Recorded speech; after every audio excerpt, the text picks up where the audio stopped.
Nemukomawo wano mwe nemuwoominga ne mulinda ekigo gurupu eyo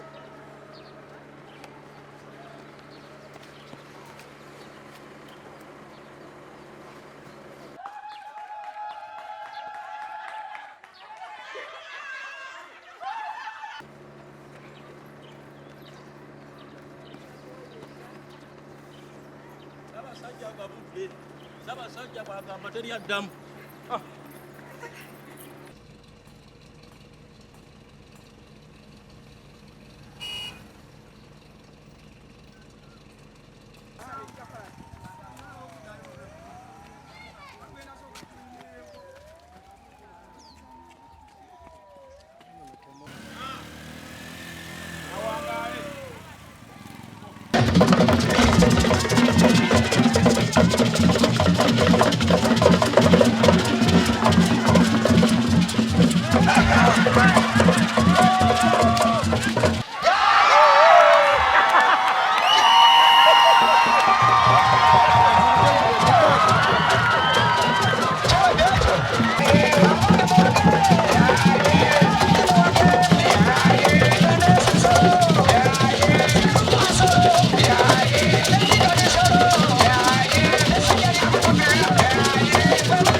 Gino gitambudde bulungi nnyo nnyini era gijjumiddwa bulungi era njagala ntwala omukisa guno okwebaza abateesiteesi awamu ne Ssaabaddu olw'omulimu omulungi ogukoleddwa okujjumbira emisinde gya Ssaabasajja Kabaka egy'amazaalibwa ag'enkaaga-mu-8. Omulamwa gw'emisinde gino kulwanyisa siriimu. Nsanyuse nnyo nnyini okulaba nti mubajjumbidde emisinde gino mubaddemu abakyala, abazaana ba Kabaka, abasajja ba Kabaka awamu n'abaana abato. Bwe twegatta ffenna abazadde n'abaana tujja kulwanyisa ekirwadde kya siriimu.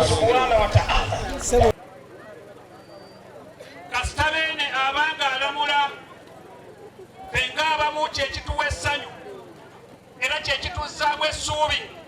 Kasaba tugamba nti namunswa mwali kubanga nga ffe lyessuubi lyaffe ffe ng'abantu tuyinza obutaba na ssuubi ddala wano mu Buganda naye namunswa kasita abaamu lifuuka essuubi lyaffe. N'olw'ensonga eyo twongere engalo ez'amaanyi olw'obulamu bwa Ssaabasajja. Ssaabaddu njagala okukusiima olw'engeri gy'otukuttemu gy'otukulembeddemu mukadde wange. Senga Kayondo ndi musiimu olw'engeri gy'okuttemu eggombolola ya Nanfumbambi. Njeetabyemu olw'ensonga emisinde ekigineetabizaamu kuwagira Buganda ne Kabaka wange. Egy'emulundi guno tugiddukanyiriza mu muluka gw'e Bunakijja. Ssaabaddu waffe Omwami Ssekajja. Amanya Gonja Fred, District Coordinator wa Mukono MK Ame Movement. Naffe twetabye misinde gya baffe Ssaabasajja Kabaka oluvannyuma lwa mukama waffe MK okutulagira okwetaba misinde gya baffe era nsuubira abantu banyiridde bulungi. T-shirt twazibawadde mukama waffe Balamu yagenda n'agulawo za bukadde 20. Nsuubira omukolo mugulaba bulungi. Ndi wano ne Treasurer wa Mukono MK Ame nsuubira nnyabo buuza ku bantu. Amanya n'eddoboozi Bukirwa Leila Kasibante Ndi musanyufu nnyo ku mulundi guno okwetaba okutaba ku misinde egy'enkaaga mu 8 gya Ssaabasajja baffe. Ndi musanyufu nnyo n'okutuusa eddoboozi nti nsiimye ewa mukama wange MK nti Treasurer musanyufu